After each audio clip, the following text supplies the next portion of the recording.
What's up guys? Good morning. It's your boy Groovy again from Exotic J. 24 hours lang yung lumipas. Eto na naman ako. Well, kahapon in-upload ko yung video na nag-hatch na yung mga hatchling ko ng first clutch. And then bago ko pumasok kagabi ay nag-reels naman ako na yung isang female ko is nangingitlog. So sobrang obvious kung ano yung magiging topic ng video na to. So syempre, egg crates, panibagong egg box, and then syempre F10 and paper towel para masanitize ko muna itong mga to bago ko i-harvest yung eggs dun sa female na nangitlog. And then syempre vermiculite and perlite, lahat yan ready na para bunot na lang ng bunot. Syempre nakablog to eh, patatagalin ka pa ba? So simulan ko na. Prepare na muna ng egg box.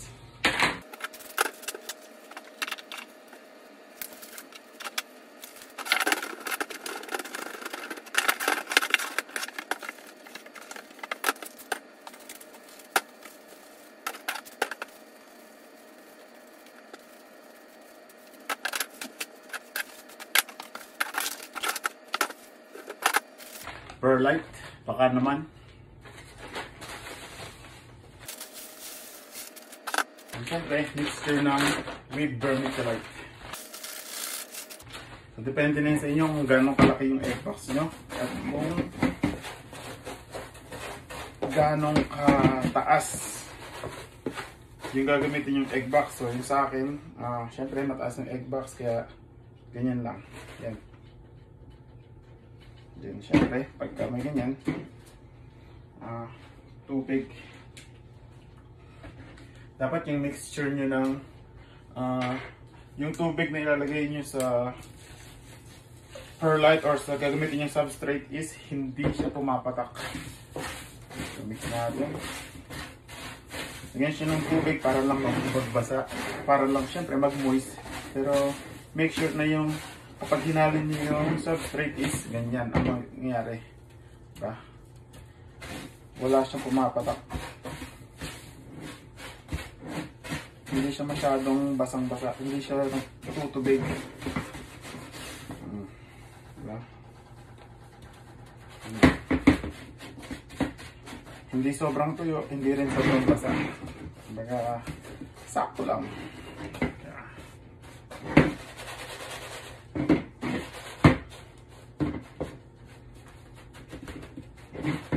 So, na yung egg box. So, ready na? Diba?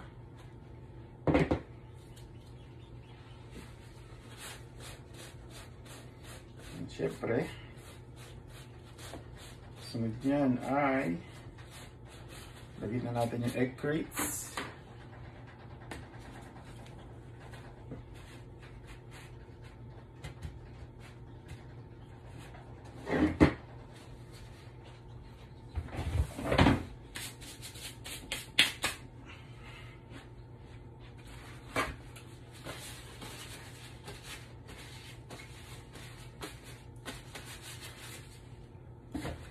Yan na. Ready na. Yung egg box. Ganun lang simple. Hindi na para artihan pa masyado. So, set aside muna natin yung tubig, yung F10. Then, kunin na natin yung female na may eggs para ma-harvest na natin yung mga itlog at mailagay na agad sa incubator.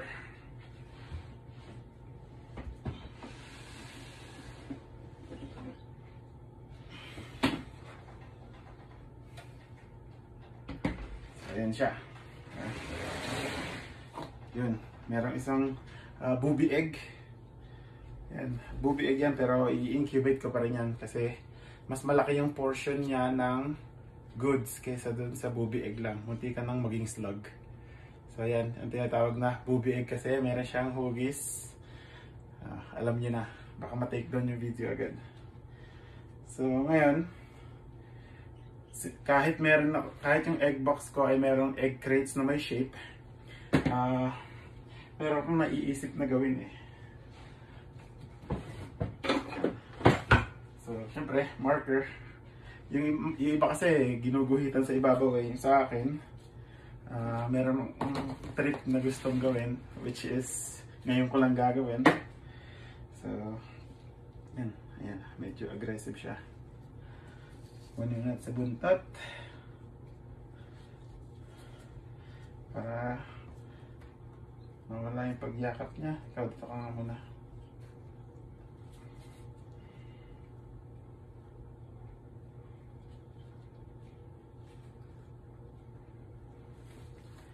Uy, huwag mong pichitin niya isang itlog, baka magpisak.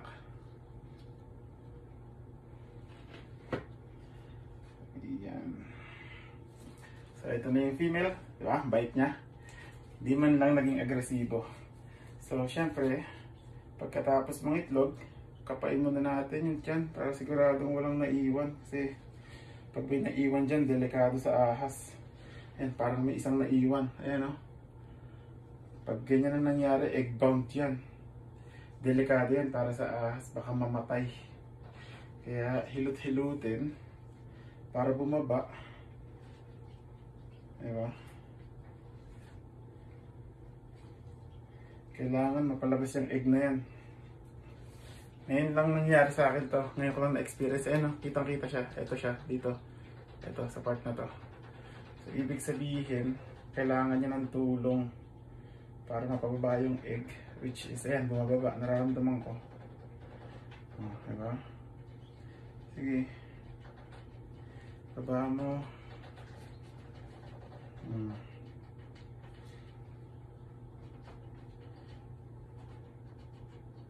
Ayan. Sana nakikita nyo, first time experience ko to. Na makaranas ng muntik ng mag-egg bound. Kung mamamatay ka kapag di mo nilabas yan. Sige. Tulungan kita. Alalay lang.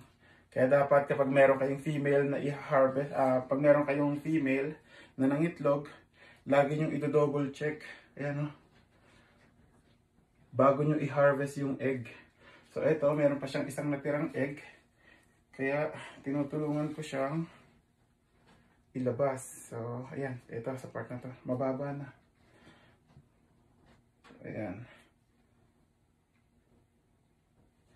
So, sige. Ilalapag muna kita. At para ma-harvest ko yung eggs mo. So, hindi ko naman nagagawin yung trip. Ayan. Lagyan ko na lang ng X mark. Dalawa yung booby egg. Ito pa yung isa. Ayan. So, mamaya na ako magkakandaling. Tutulungan ko muna siyang ang lalaki ng egg. As in, ang lalaki. Napaka-unusual ng ganitong size ng egg. First time ko to. So, 1, 2, 3, 4, 5, 6, 7, 8. 8 eggs. Oh, huwag ka mag-roll up. Markahan ko na.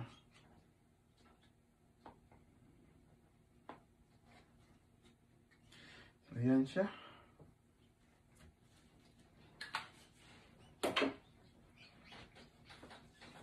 Ito ang haba oh.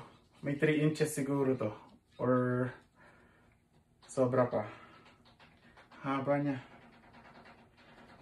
Yun.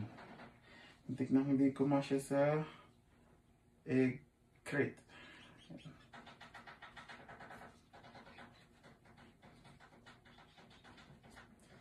Ayan, dito kayo. Arrange natin ng maayos. Ito rin, ang laki. Ito naman, pabilog. Ang laki. Yung isa naman pa oblong yung forma. And then, dalawang booby egg.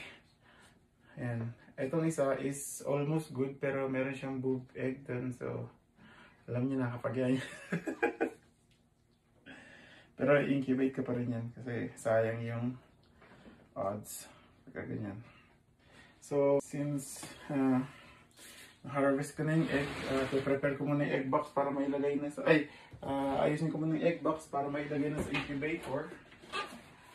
Siyempre, natin kakalimutan yung wrap para ma-hold ng maayos yung humidity sa loob ng egg box. So,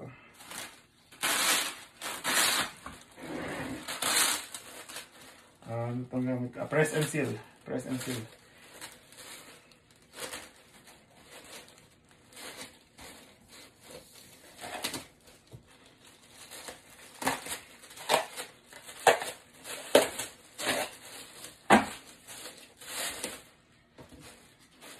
Natin.